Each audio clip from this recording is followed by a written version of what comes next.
أعوذ بالله من الشيطان الرجيم. بسم الله الرحمن الرحيم. الحمد لله وبه نستعين وعليه التكلان. الحمد لله على الآلاء والشكر له على النعماء إله الأرض والسماء، والصلاة والسلام على إمام الأنبياء وسيد الأولياء سيدنا ونبينا محمد وعلى آله وأصحابه البررة الأتقياء والتابعين لهم بإحسان إلى يوم الجزاء.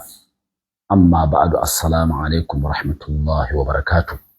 Mune wa Allah godiya cikin ikonsa da amincewarsa da kaddarawarsa da ya ƙara kaddara saduwan mu wannan lokaci mai albarka. Mune wa Allah godiya bisa aka muna roƙon Allah ya karɓa mana kyawawan ayyukan mu, kusakuran mu Allah ka yafe mana kuma ka ba mu ikon gyarawa. Allah ka nuna mana gaskiya, Allah ka ba mu ikon binta, Allah ka nuna mana ƙarya, Allah ka ba mu ikon guje mata.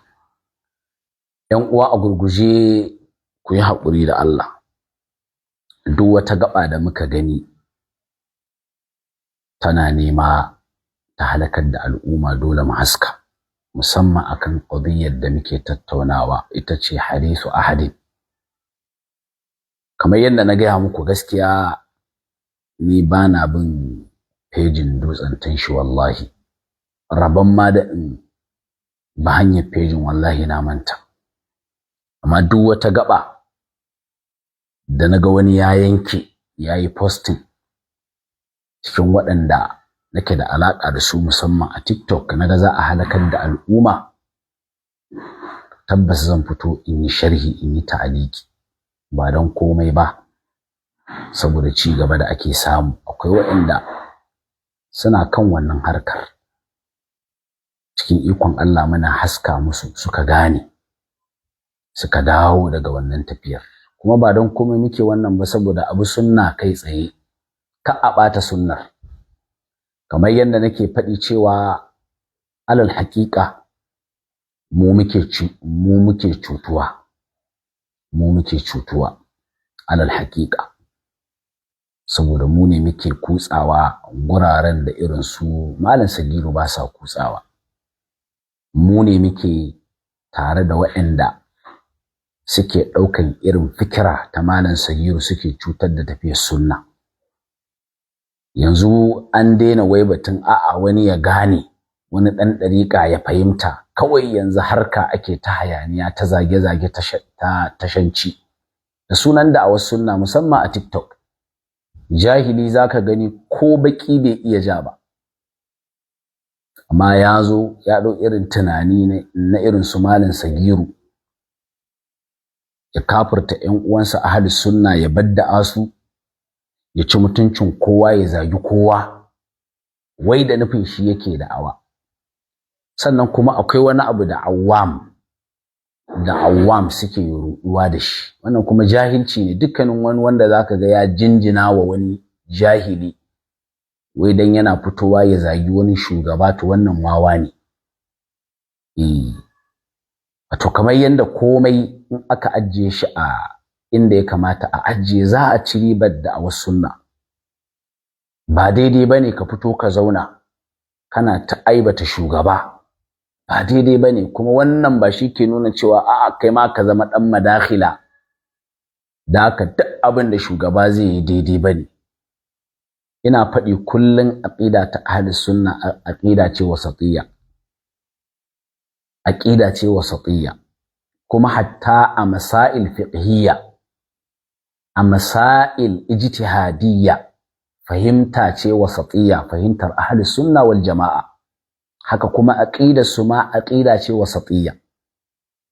Akwai qawaid waɗanda suke nuna ba a wuce gona da iri, waɗanda kuma suke nuna ba a taqsiri cikin qawaid na musulunci.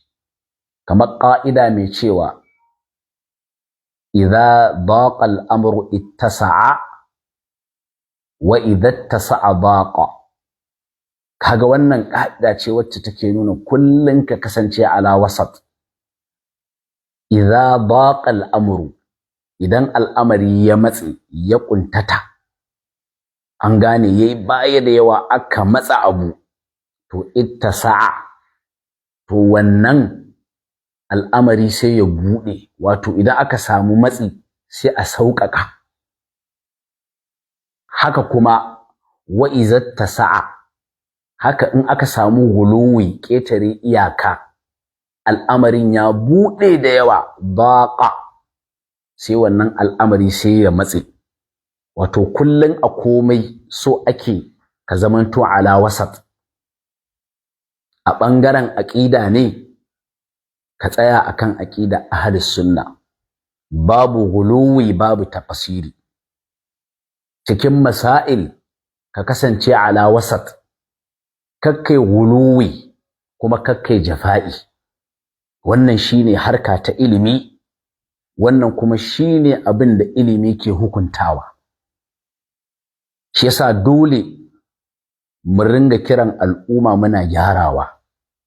Kada mu ce a'a ai mu shagaltu ga 'yan bid'a, da haka ku bar wanda zai ɓata sunna ya halakar da al'umma ya ɗora su akan wani abu da sunan sunna ai shiru.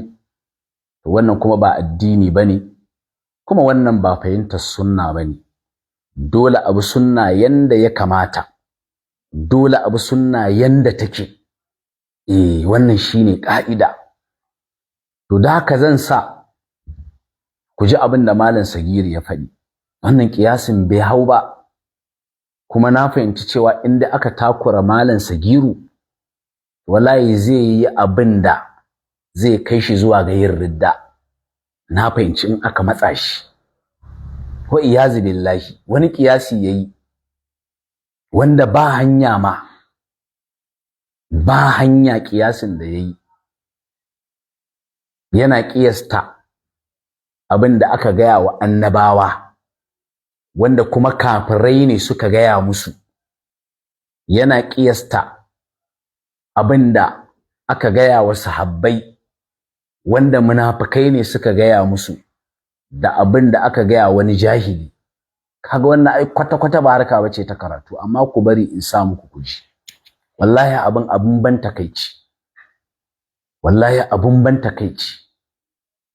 Irin su Malam Sagiru kamata yayi kawai ku yi wa mutane wa'azi akan alwala sallah, amma harka ma na tauhidi wallahi kamata yayi kar ku shiga. Kar ku shiga. Saboda in kuka shiga barna za ku yi a ciki.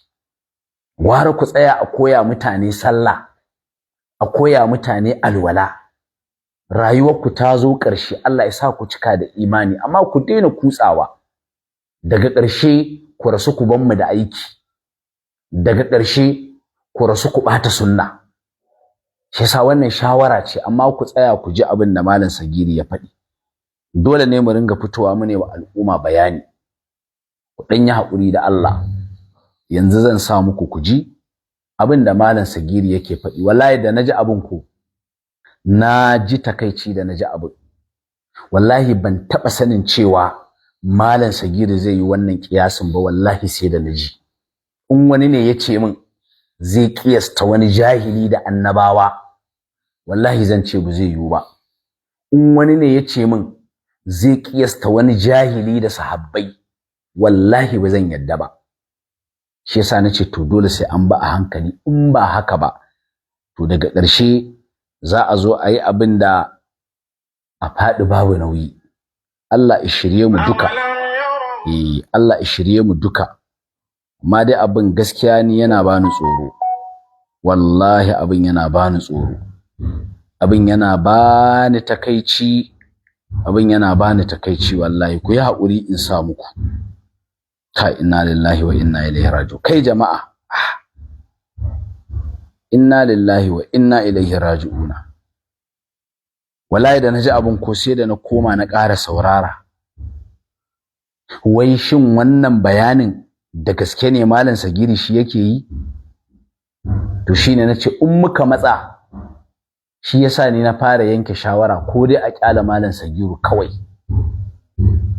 Saboda kama akwai alamar ikhtilati tattare da shi gaskiya, wanda a ka'ida kamata irin su a tsare su a hana su yin magana cikin musulunci. Wannan shine abin da ya dace wallahi. Amma wani in aka faɗa ka sai ya ɗauka cewa kamar ƙiyayya ake yi, ko hassada ake, ko gaba ake, ko wani abu ne daban. Amma wallahi irin su kamata ya a tsare su, wallahi ana su yin magana. Wallahi abin da ya kamata a yi kenan.